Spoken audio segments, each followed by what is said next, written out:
As mentioned by me, that I'm the CEO for Taiwan Innovation and Entrepreneurship Center. I've been in the Bay Area for quite a few years, including the startup here. But I was recruited back to Taiwan and now helping the startup teams from Taiwan to develop their business in the Bay Area for a win-win situation. And in this panel, Josh will co-moderate with me. So I'll turn the whole panel over for now to Josh. Thanks, Larry, and thank you everybody for coming today. This is an exciting topic for me. This is because I'm a value-driven individual. A long time ago, I was implementing systems, and somebody complained to me about it, and they said, I feel like I have to do so much in this system, I feel like I work for the system. And I replied, well, don't work for the system, make the system work for you. And that became the foundation for my mantra, which is don't work for technology, make technology work for you. And I fell in love with technology solutions, and then comes along this thing called IoT, and it was a match made in heaven. And so what I do is I help startups and larger corporates understand value in the Internet of Things. Today we're going to talk about the Internet of Things from a value-driven perspective. We're going to look at which areas of the Internet of Things might have more value in them, consumer or enterprise. And we're going to look deep into the investor perspective. We have some investors here on our panel and people representing investor organizations. We have analysts and we have large corporates on this panel. So we're going to take a nice deep look at why we are doing what we're doing. I'll give you a hint. It's because we want to make money.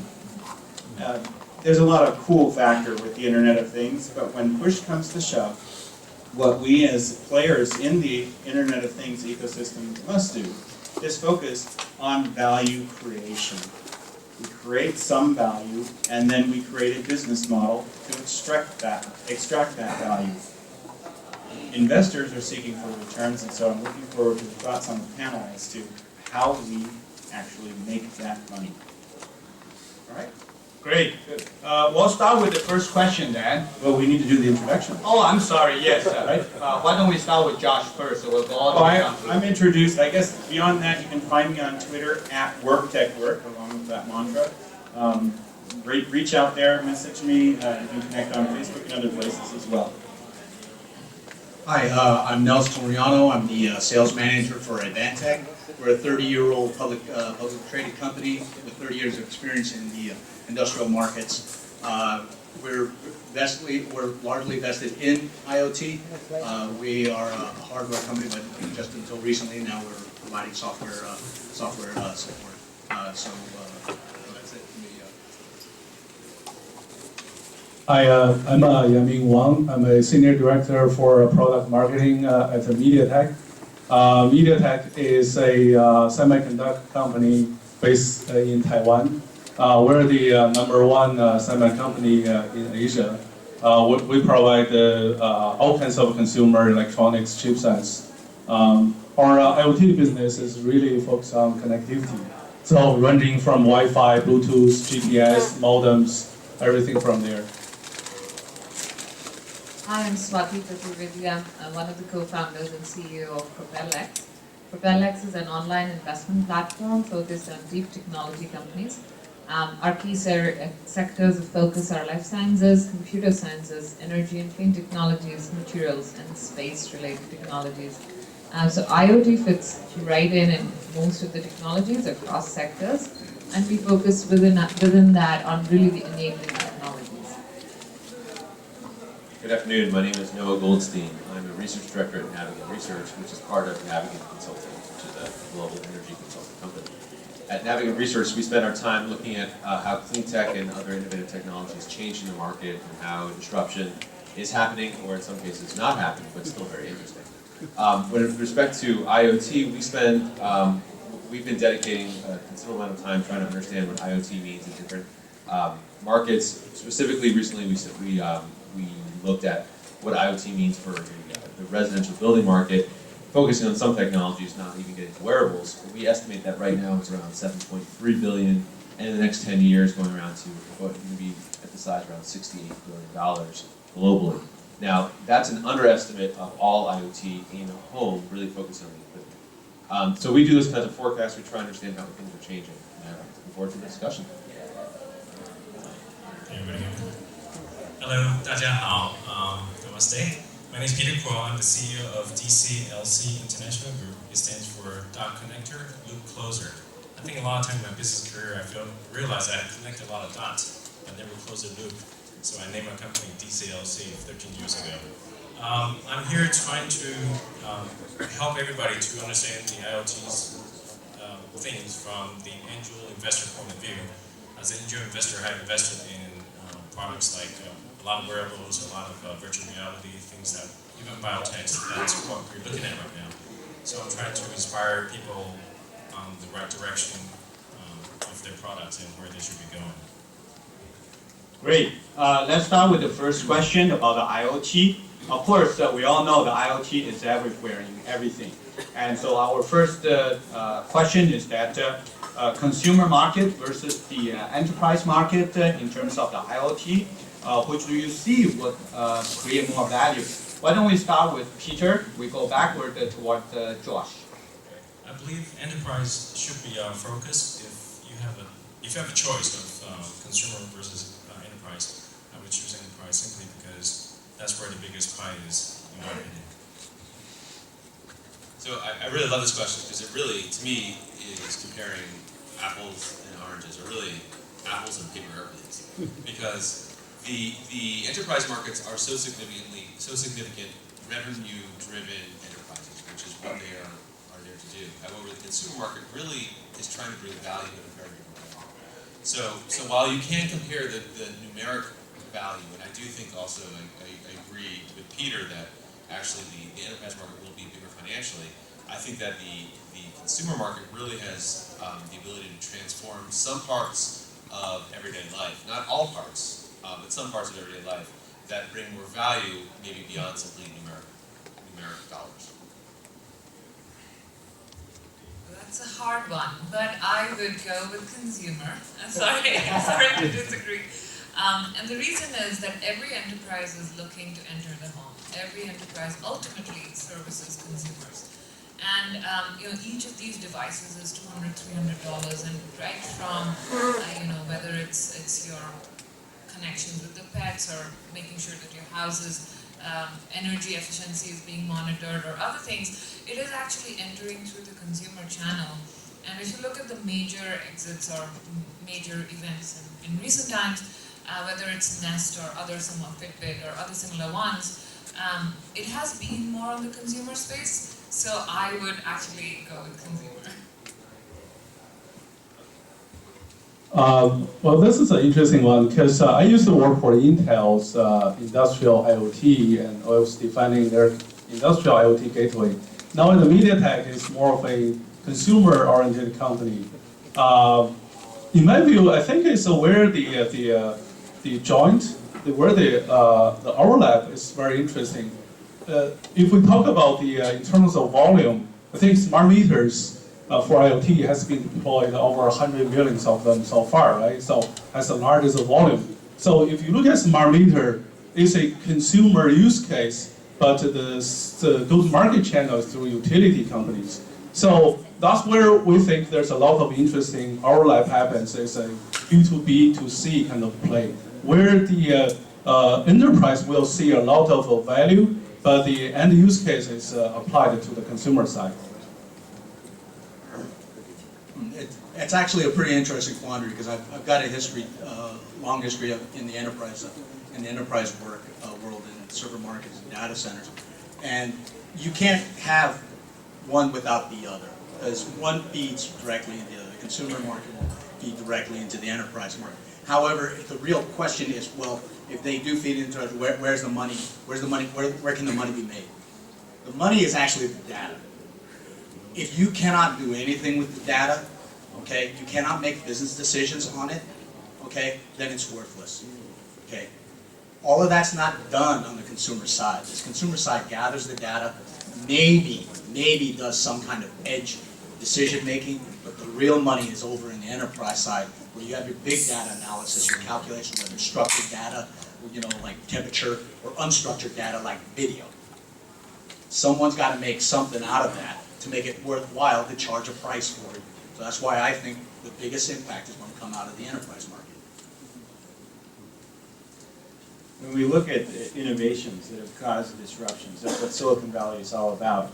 If we look back at the Industrial Revolution, that had a huge impact on the world.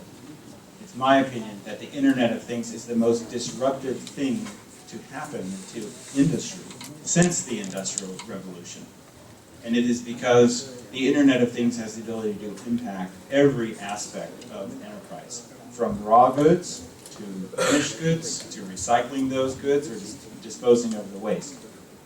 The Internet of Things is there. And so there's a huge amount of value that's created. And the question I've wondered is why? And part of that has to do with the fact that I love connected home. I have connected home devices. My kids play with my Philips Hue lights and do party scenes. And that's a wow factor in my connected home. And it makes life maybe a little bit richer. But there's not that same wow factor in your office building. When you're in your office building, though, you have another wow factor. And that's how the Internet of Things can impact your bottom line. You had the smart building panel earlier.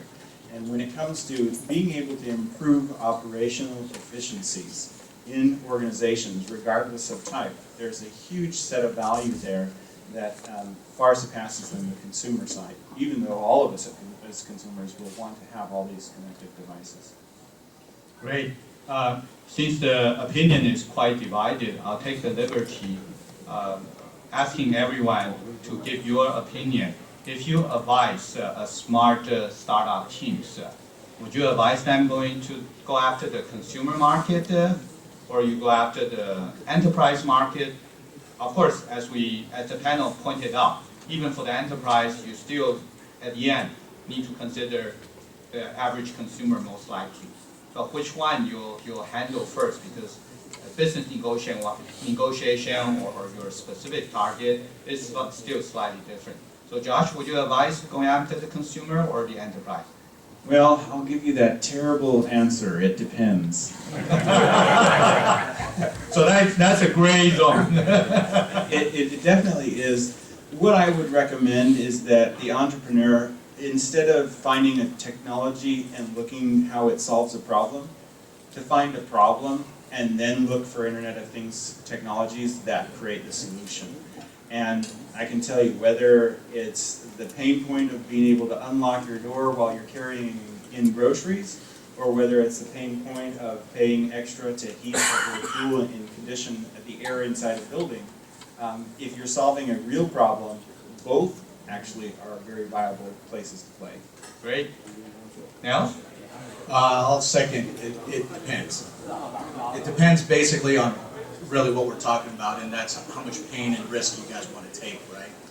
If you guys, however, let me leave it with, I would lean to the consumer side, only because of it being a lot easier. The competitors aren't really that established. On the enterprise side, you're going to have a lot of people that are established already. The Googles, the Amazons, the Facebooks, all of them very well established. You have to have a technology that truly does disrupt it. Now, when you are looking at that consumer side, as an entrepreneur, you got to understand the entire food chain, from sensor to data center, from beginning to end. Okay, you need to understand how your product, your service fits into all of that. Otherwise, you're going to go to a VC and say, "Hey, I got this great idea," and they're going to say, "I could rattle off 24 guys who do the same thing." Yeah. If you don't understand how your data can get from one end to the next, and build value along that chain, build money along that chain, then it really isn't much. But the consumer side is the less painful to go into. It is the most exciting, really, because you look, wearable t-shirts, I don't know, smart watches that way maybe one day can take your blood sugar transdermally, that's exciting, right? But you got to understand when it takes that data, what's it going to do? Okay. Right? Yeah. Yami, are you going after the consumer too? It really depends. Okay, I won't tell your boss. Okay. So we already have a lot of customers. I'll give you one example. So this year the kid watch kind of this is a big problem in China. Every year it's about more than 250,000 kids got kidnapped in China.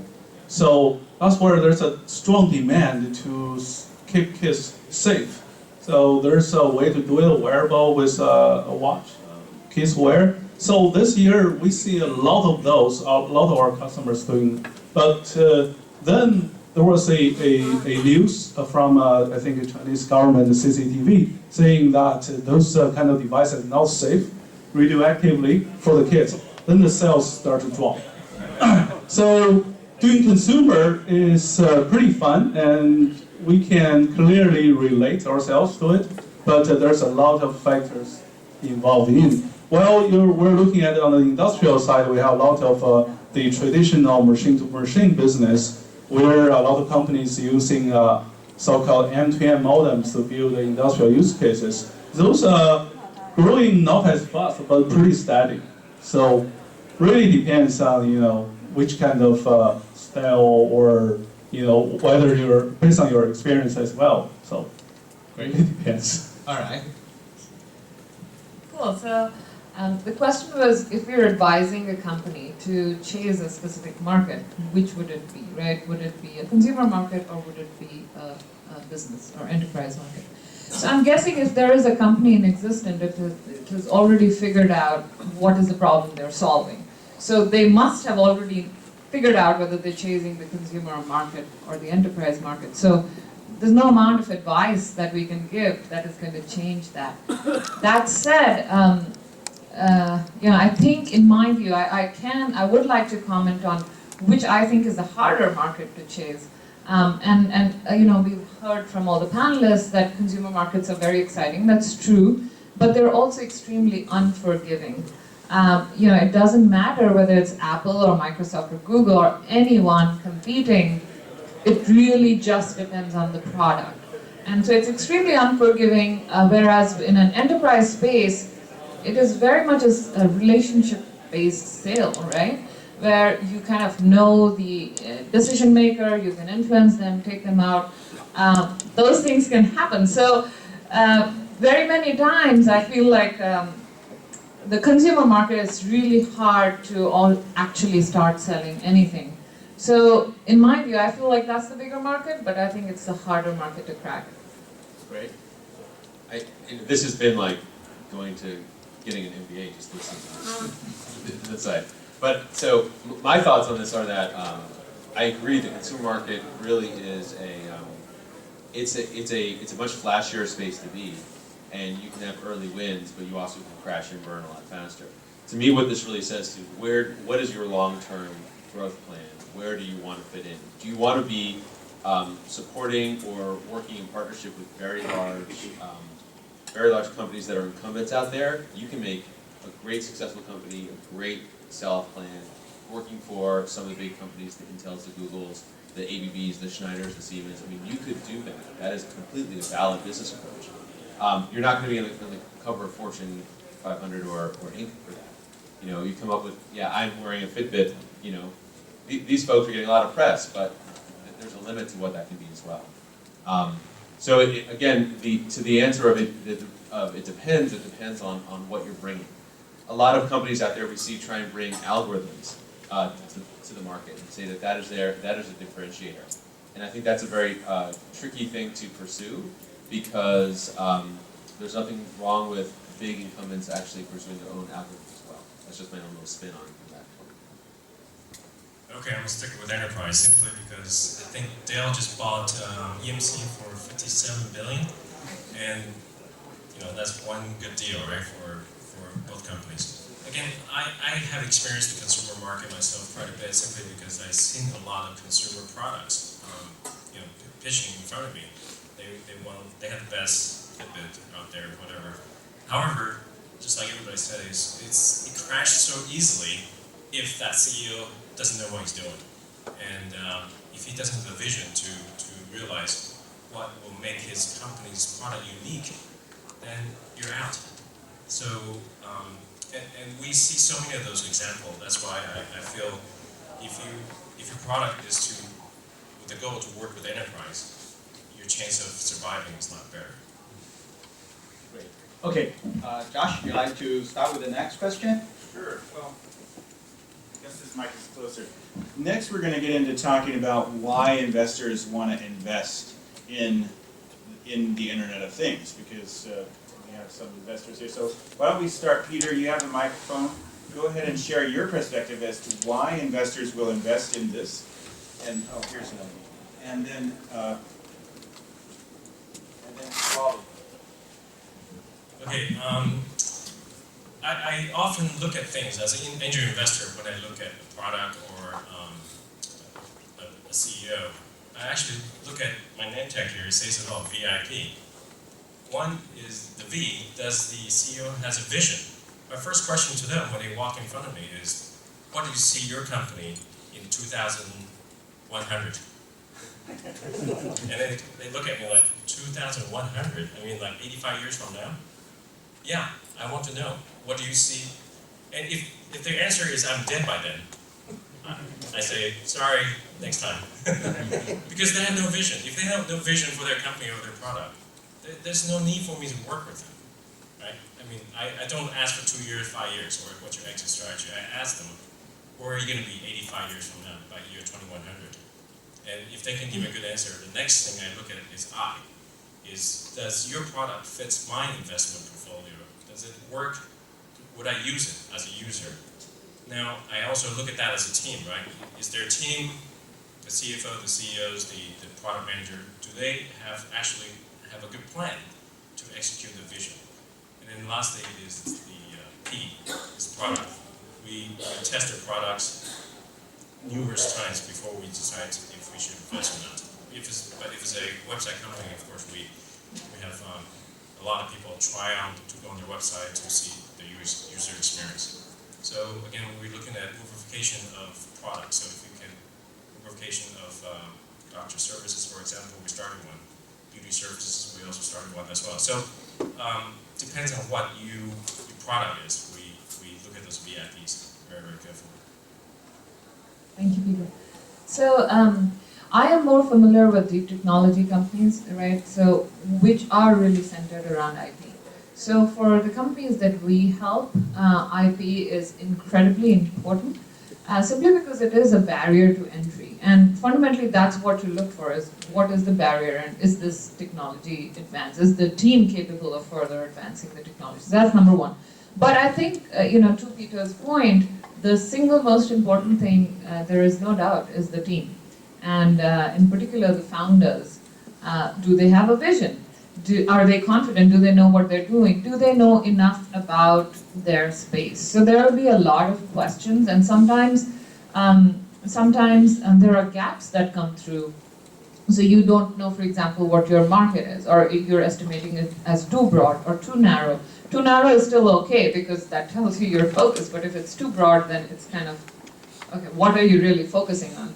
So focus is very important. I think that is a key part of being a good leader. So ultimately, it's most important thing is the team, and then for us, the companies we work with, they need to have some kind of a barrier to entry in terms of technology. So the technology needs to be a competitive advantage. So those are things that we look for, and then of course we look for a network, because whether you're selling to the enterprise or to customer, you need to have a network behind you which will give you resources. So whether it's coming from your alumni network or, for example, this association, right? Those are important things. So if you're well connected, well regarded, call it pedigree and call it elitist, but that is in fact important, because that tells us what are the resources behind you. So that's another way of looking at things.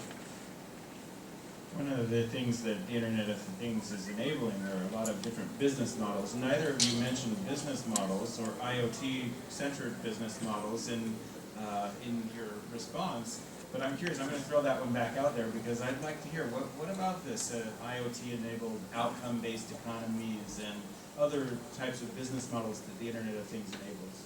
Swati and then Peter? Sure. So I think in terms of business model, what we're saying is many SaaS-based business models, right? So in terms of business model, it's not that dissimilar from what already exists. And then you talked about these outcome-based business models, for example, energy savings and so on, right? I think those are very important, but the problem with those is that the cash flows are in the future, and they're extremely uncertain. So in my view, they remain to be proven. And I know for a fact that in the offline world, sometimes they've succeeded, whether you look at SolarCity or others, but other times they've not, and it has really depended on the execution. So again, I think in terms of, just to summarize, in terms of business models, SaaS-based business models, especially for data-centric businesses, they're a known entity, and these savings-based business models, they're an unknown entity and therefore riskier. Okay, Peter? Okay, again, I keep going to my VIP models, right? Again, the vision. If you don't have vision, sorry, it's just very hard for me to communicate that vision with you. And I could help him to maybe see, 85 years down the road. And hopefully they could realize that early on. Again, I'm a very selfish person. We look at money. We like to see 10x returns on our money. So look at that. The investor said he wants to make money. So when we give you money, we not only look at your team. Again, we're very selfish in the sense that yes, we guard our money carefully and our clients' money very carefully. So if you, as a CEO, the first thing you told me, you know it all.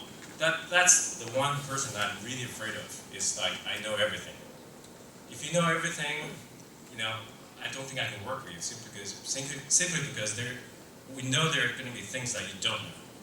On the retail aspect of how to say product marketing, sales, EDI, all those things, a lot of people thought they know it, but they really don't because they never work in that industry. They design a great product, but they don't know how to sell it.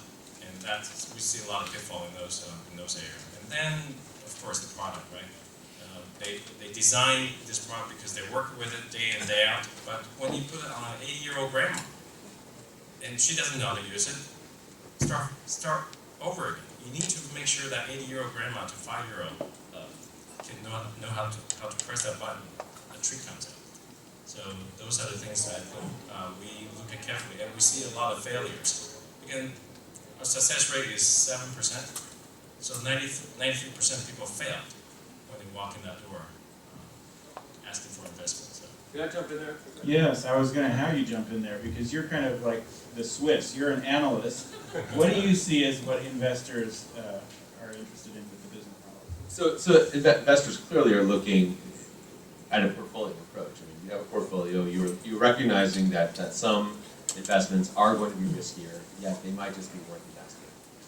And also, investors look for what the time frame is. So again, if companies are really focused on short, quick wins, we have to think about how that could play out and what that means in terms of what your exit strategy is.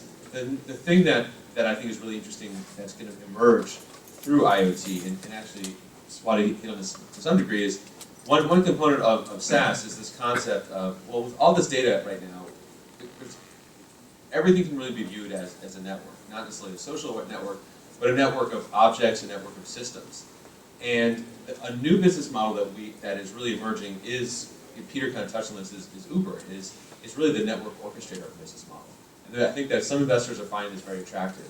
So Uber and Airbnb and VRBO, they don't own anything. Yet they're making a lot of money being the network orchestrator, being able to fill in gaps in systems, in networks. And so this is going to proliferate as a business model that I think this is going to emerge as a business model that it's going to be very attractive, not just it's not really just on the device level or on the shopping level or on the home services level, but really thinking about it in terms of business capability and what that means for enterprise. So that's just a different kind of twist on that. Yes, thanks. Another thing about this is that a lot of times an Internet of Things solution, it's uncertain who actually benefits the most from it. So Peter mentioned the grandmother. if that grandmother is wearing a fitness tracker, who is it that is receiving the most value? Is it her? Is it her children that know she's active? Is it one of her many doctors that assist her in managing her health? Is it her insurance company? If the grandmother's employed, is it her employer? So crafting a business model around that, when there are so many different places where value may be generated in that information, is also a challenge. It's a challenge, but it really has to be done. And I mean, that kind of does show vision. If you say that this new fitness device is going to help my grandmother stay in shape, isn't the answer, but saying this is going to provide across the spectrum from doctors to relatives a greater value, just as an example. That's something that I think that investors are really looking for. It's not just what are you going to do tomorrow, but what can this be, in 85 years. Wonderful. I think I'll throw out the last question for all the panelists one by one. With all the points mentioned so far, how will we advise an entrepreneur in terms of the challenges they most likely would encounter in the IoT market as they move in? And besides what the points already the panelists have made, any other recommendation or advice to the entrepreneurs in the early phase getting into the IoT market? What they should watch out for their business plan and so forth. Shall we start with Josh? Sure. I'll go back to what I said at the beginning. Whatever you do, make money. So make sure that you understand that you're creating value. You're not just creating cool technology, you're creating value. And if you're creating value, there's a way to monetize it. And then you can make some money.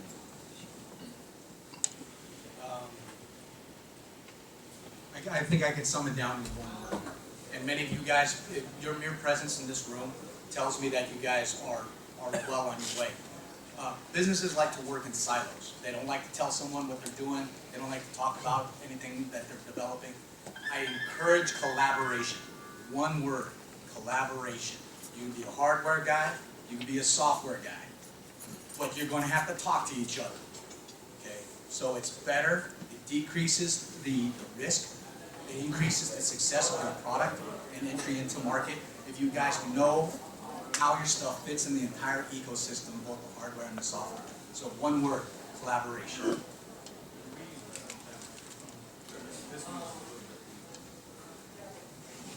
Okay, so well, we're a big company, so when we're looking at the things, we're selling hundreds of millions of chipsets for smartphones every year.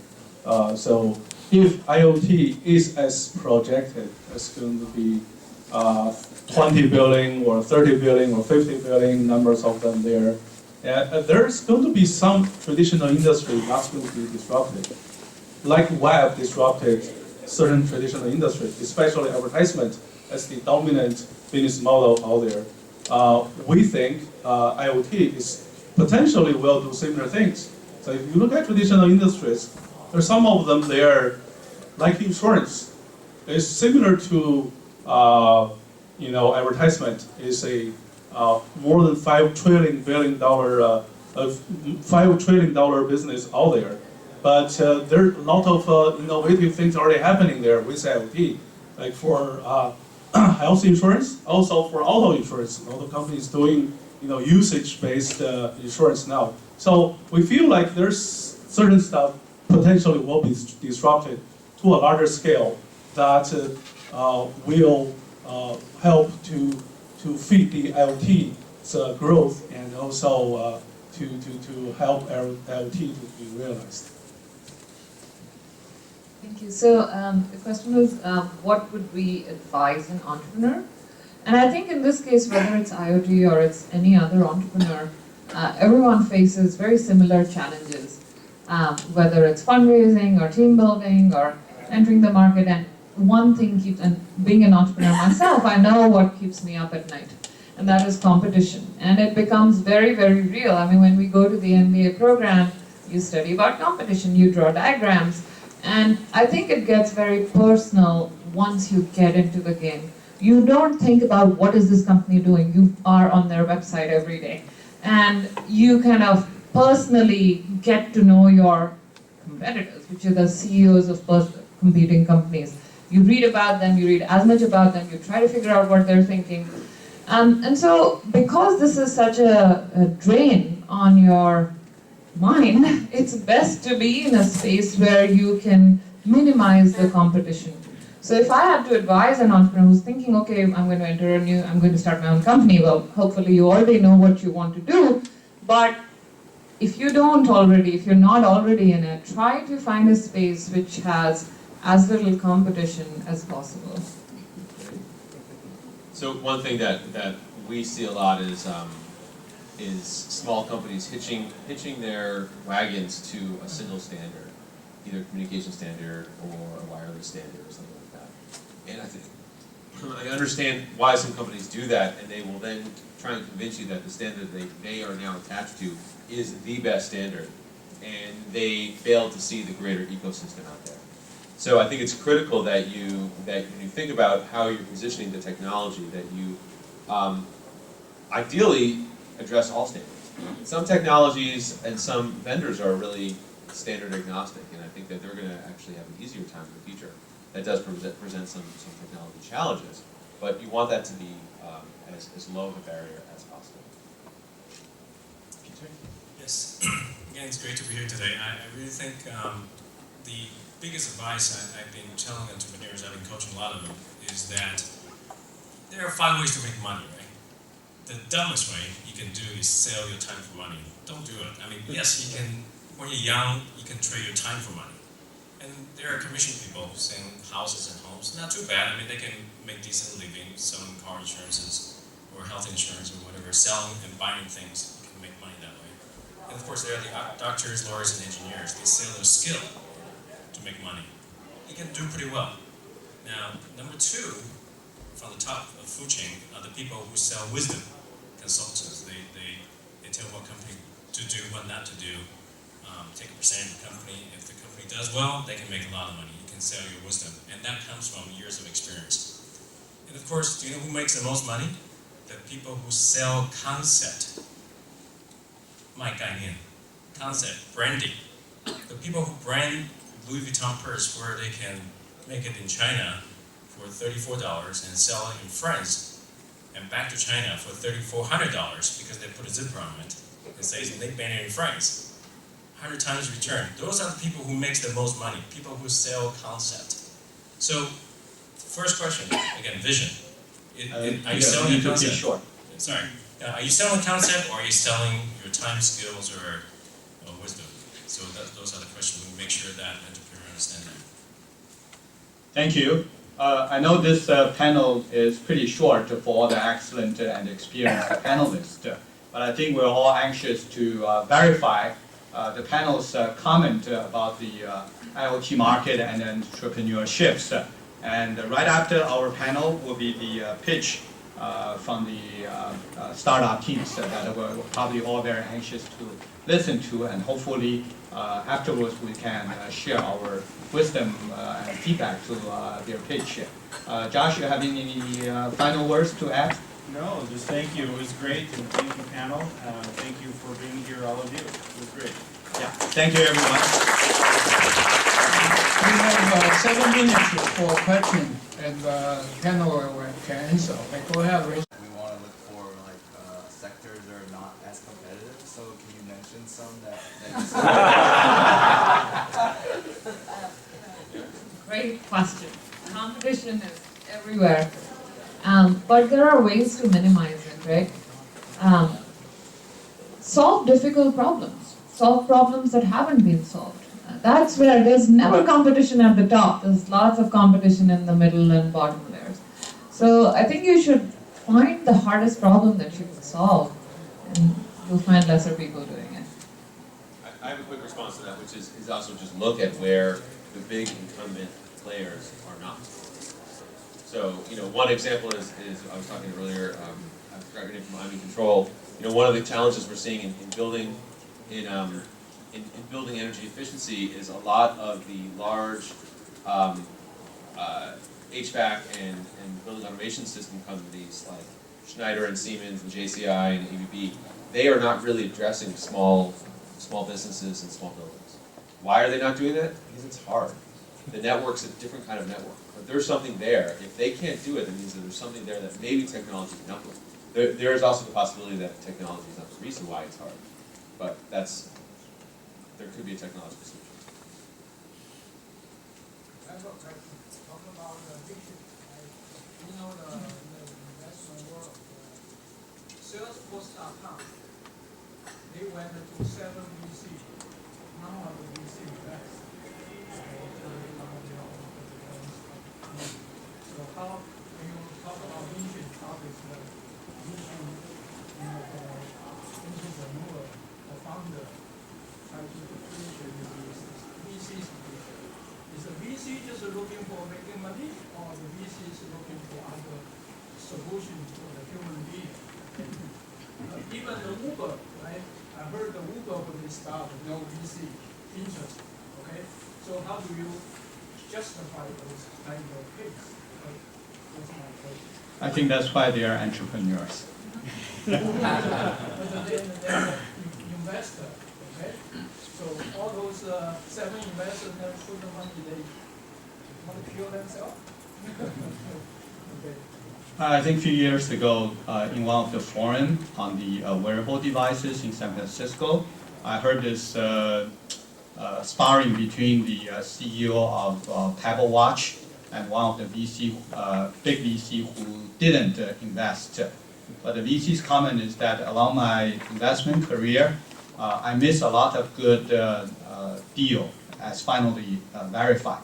But I have my own guideline and rules that I know help me to reach where I am today. So I'm going to follow my own rule and principle. So I will still miss a lot of the investment deals, but at least he probably still making a lot of money. So I guess it's just like that's how we find our spouse. Okay, more questions, okay? Can I make a comment in regard to competition? I've been in business for 26 years, just now starting in business. And I'm exactly that thing about competition. And what we're doing is we're co-opting the competition. We're not fighting. Airbnb is fighting Spokane and Uber is fighting the taxi. What we're doing is co-opting the competition from the very outset. And that's what I would do if I were if you want to start a company. That's what I would do.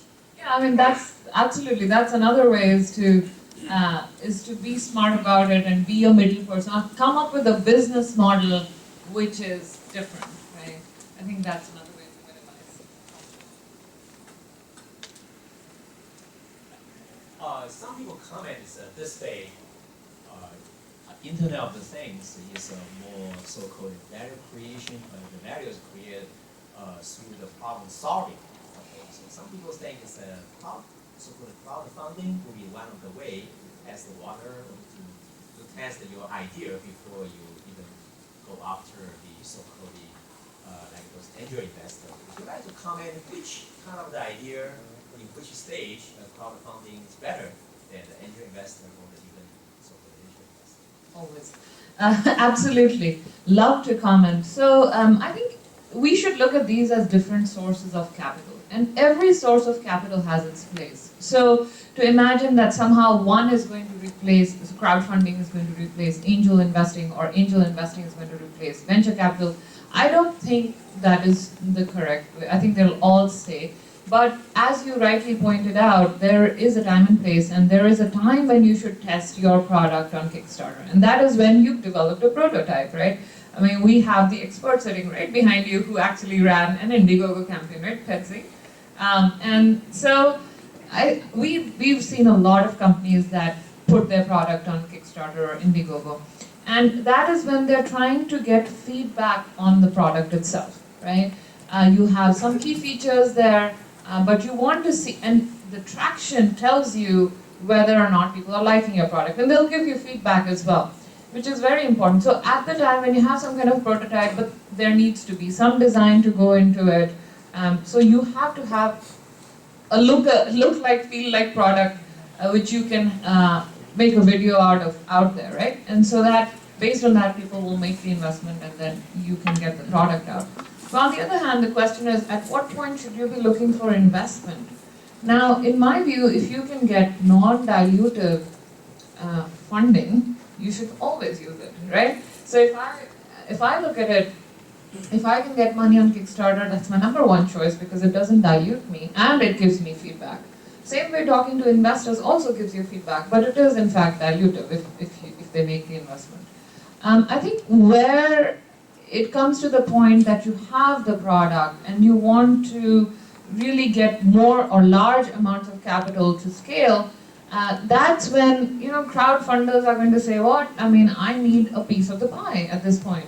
So that's when it becomes relevant to ask for an investment. And frankly, that is why these crowdfunding platforms exist. I mean, I run one myself. So we are not a crowdfund, we are only for accredited investors. But the point is, that is the next best option because you have lesser strings attached. Right? I mean, people say there's a flip side, or you're getting adverse selection. We have not seen that to be the case. But again, what you, as an entrepreneur, what you want to minimize is how much your vision is being impacted, how much time, frankly, that you're spending on this, and how much you're getting diluted. So there are multiple parameters, and based on that, you should go for your source of capital. Sorry, that was a long answer. Well, sorry, time is up. Next one, we're going to be the challenging one to the 15 company to do the teaching, okay? We're going to take an alphabetical order. So all the judges, please